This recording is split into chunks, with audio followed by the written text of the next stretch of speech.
We're gonna do the AFC South. Corey, let's start off with the Indianapolis Colts. What'd you give their grade? I gave him an A-. They lost their first round pick in the Carson Wentz trade, but then again, Philly used that pick to get AJ Brown out of the AFC South, so that actually kind of works out in Indy's favor. He did see that text. Then the second round, they traded back, got an extra third round pick, still got their guy in Alec Pierce out of Cincinnati. I think Pierce competes probably immediately for snaps at wide receiver too, and kind of feels like a faster version of Michael Pittman. Were they high on the draft board from what you could tell, Corey? Was there a lot of buzz around him? Pierce. So a couple of weeks before the draft, it came out that the Colts brass, Reich, Ballard, all of them, drove down to Cincinnati for a private workout with Desmond Ridder. Mm-hmm. Turns out, wide receiver in that workout was Alec Pierce. It's a smokescreen. Probably. Chris Ballard reportedly came away so impressed with Pierce in that workout that he called Pierce personally afterwards to tell him as much. And I think at that point, they were locked in on Pierce with their first pick. So to be able to move back, get an extra 3, and still get your guy is really good. Pairing Jelani Woods next to Mo Alley Cox is going to be fun as hell. Reich has a really tight end friendly scheme. He's crazy athletic. I don't know if you guys heard the story. Woods, came out of high school, went to Oklahoma State. The coaches asked him to run the Mark Andrews position in prep for playing Oklahoma. And Woods just tore up Oklahoma State's defense all week in practice. And so they immediately moved him to tight end after that. He was underutilized, but I think getting him in a place that will actually get him on the field, get him running routes, Woods could be a sneaky good pick there in round 3. They got their potential tight end of the future and Raymond. He's spent 2 years as a tight end in college, so he's got crazy athleticism. And he's going to have a chance to compete for left tackle day one. Then they used the other pick that they got in the Wentz trade to trade back into round 3 and get Nick Cross, the safety out of Maryland. I wanted him so bad, man. Everything I've read is that basically Maryland just had him play deep and just cover for any and all mistakes in their secondary. I wanted that kid. Crazy athletic, hits really hard. He's really intriguing.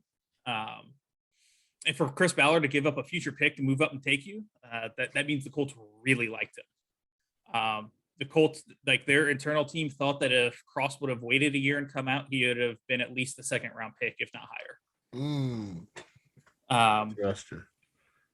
So then in day 3, they added some really interesting depth pieces, namely Curtis Brooks, the defensive tackle out of Cincinnati that they got in the 6th, fell because he was undersized. He's 6'2" and like 290. NFL coaches, wanting him over 300 pounds, but according to Pro Football Focus, he had like the highest pass rush win rates of any D lineman in college last year. And I think he'll compete for snaps right away. And an undersized defensive tackle in the Colts 4-3 scheme isn't a problem. So Ballard accumulated picks, got guys that are going to make some impacts right away. The bottom of the draft, I still think those guys make the roster and play some special teams. So, and impressively enough, they hit their 3 biggest needs in their first 3 picks. Yeah, that matters. Also, actually, I have to watch Colin Cowherd's podcast. He actually had Chris Ballard on. It's about a 30-minute. I need to watch it. I love it when he interviews GMs. And this podcast is not, you can catch it on YouTube, but it's not like on FS1. So it's kind of good to listen to GMs and about their take and their look at, players, how, their attributes, stuff like that. It's just very interesting to me listening to GMs and players from their perspective. You know, So one thing I can't wait for. It's something that Chris Ballard has done every year. He brings in members of the indie media into their film room and will show film and break down exactly why they took everyone they did in the draft. Oh, I like that. And it's a really interesting behind the scenes kind of look at like what they specifically liked about each of their guys. Yeah, I like that. I wish a lot more GMs would do that.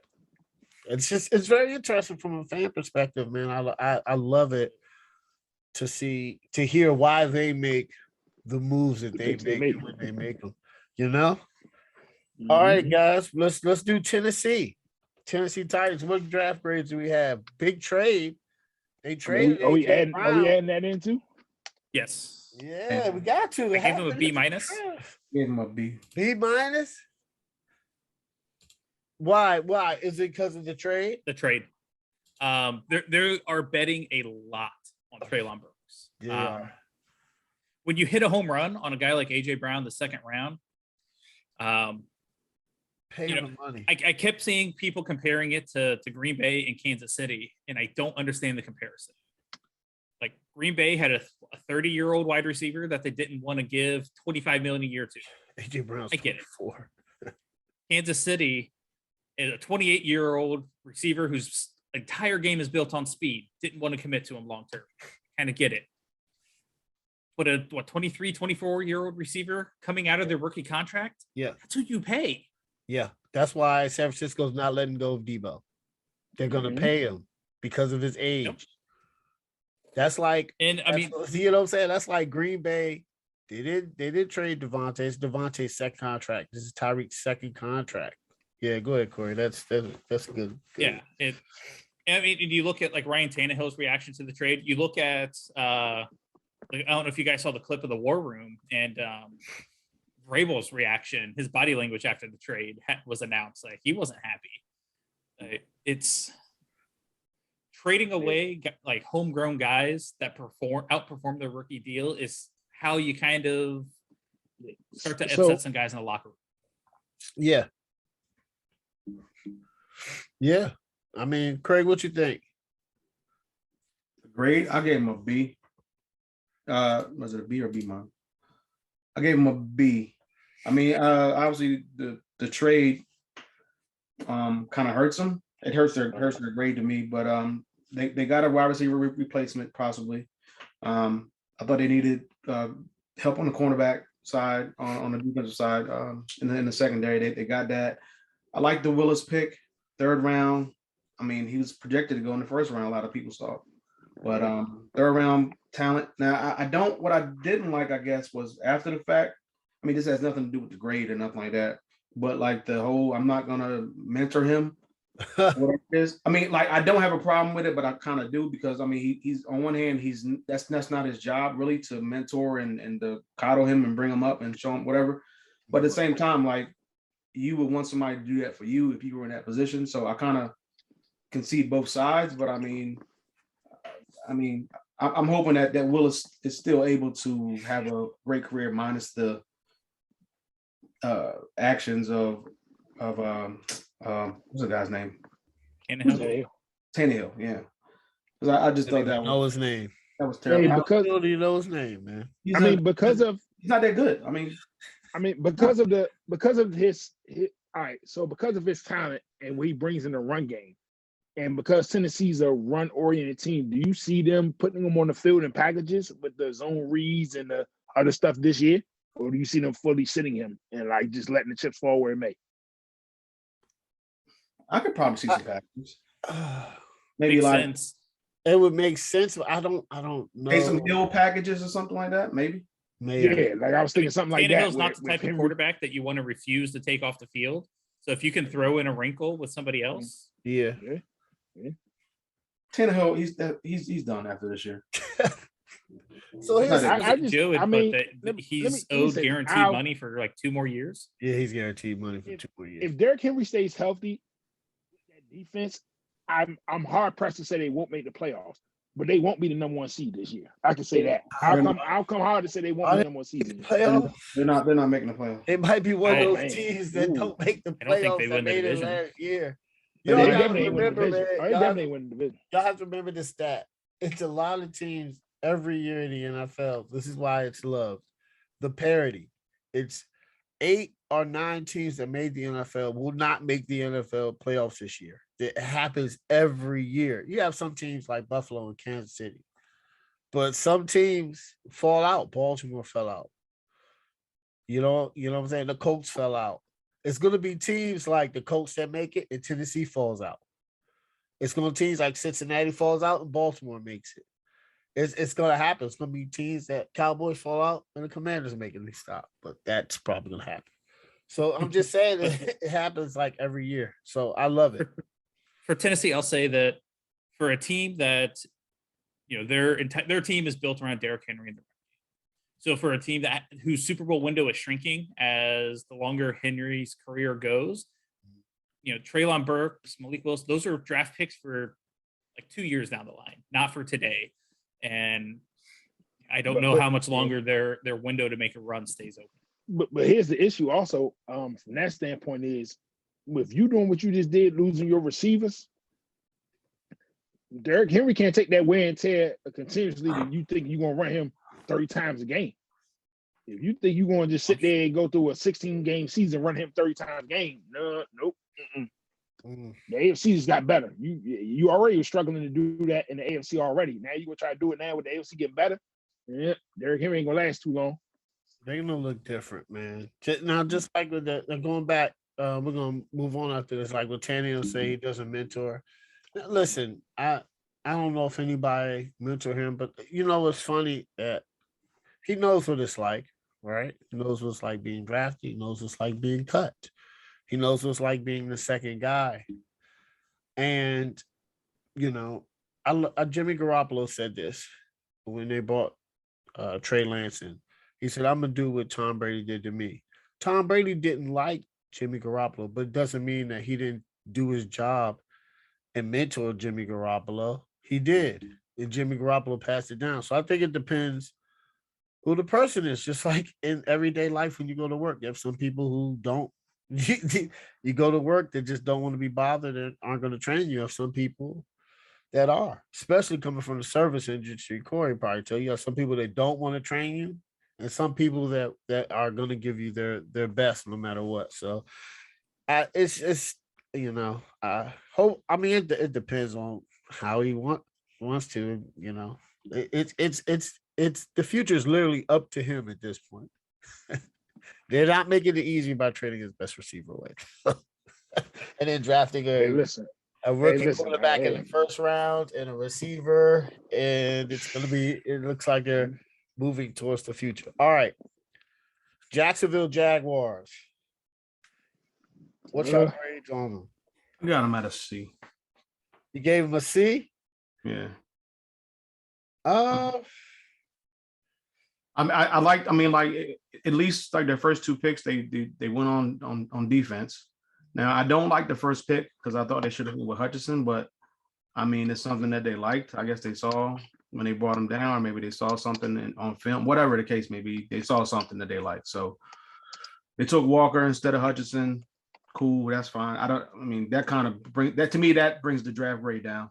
But I like the fact that they focused on defense because I thought they needed help on defense. The only thing that saved their grade was Utah. Devin Lloyd out of Utah. Yeah. Who they got back into the first round, who is considered one of the best linebackers. The Trayvon Walker.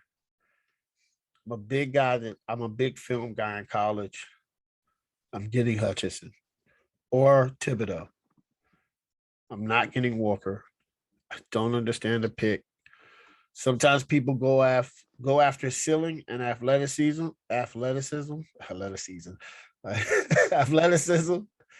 and I'm one of those guys that look at the film, and that's just me. But that's why they didn't get an A. It's just they better be right. Yeah. Much like Cincinnati taking Chase receiver over a tackle last year, it's if you're not going to take Hutchinson, who looks by all accounts to be at a minimum is going to have a solid career, then you better be right. Yeah, solid career. You know, like even if he has a what's his name? Oh man, edge rusher. Even if he has like a Mario Williams type of career, still good, right? Yeah, multiple Pro Bowls, Multiple a Pro- consistent guy for you. Yeah. Mhm. You know, so I just 6 sacks. I mean, I don't see it. Maybe somebody else saw it, but I didn't see it. So It's the Jaguars. Yeah. all right, the last one, which is very interesting to me, Houston Texans. What's their draft grade? B plus. Yeah, Yeah. okay, but B, they did. Now listen, Derek Stingley is a reach, but I mean, I understand because of the injury. I mean, but is that really a reach? He was gonna go top 10. I mean, no, if he you was want to gonna take a go corner at top 3, 10, but I just had Sauce Gardner. But right. I mean, if that's their guy, it's not a Trayvon Walker situation. Okay, let's clear that up. But if it's their guy, can't say it's a reach. So I agree with you there. He was going to be 15th. He was going to drop. I like the safety pick. I love the Mitchie pick because it says we know we're not going to win right now, but we're going to get a guy that can be electric once he get on this field. We know we might not win right now. Yeah. Yeah. I think their first 5 picks are starters for them. Yep. I like the Booker pick out of Stanford in the 5th. I really like the Mechie pick. I was high on John Mechie coming out. You wanted him to go to the Colts. Yeah. They did good. I'm not gonna listen. David Mills might be a decent quarterback, guys. I keep hearing his name. I don't think he's gonna be terrible, but I think he's gonna be all right. Let's see what listen, worst case scenario for them is just like Seattle. If they suck, they're gonna get a really good quarterback next year. So I already talked James, about... here's another fun fact I heard over the weekend. Davis Mills lost the state championship in high school senior year. You know who the opposing quarterback was? Jelani Woods. You said who? Jelani Woods. Who's Jelani Woods? The tight end that Indianapolis drafted. Lord have mercy. Oh, that's interesting. Oh man. And they're both playing against each other. Isn't that interesting? That's a cool fun fact. All right, Bo. Yep. We doing the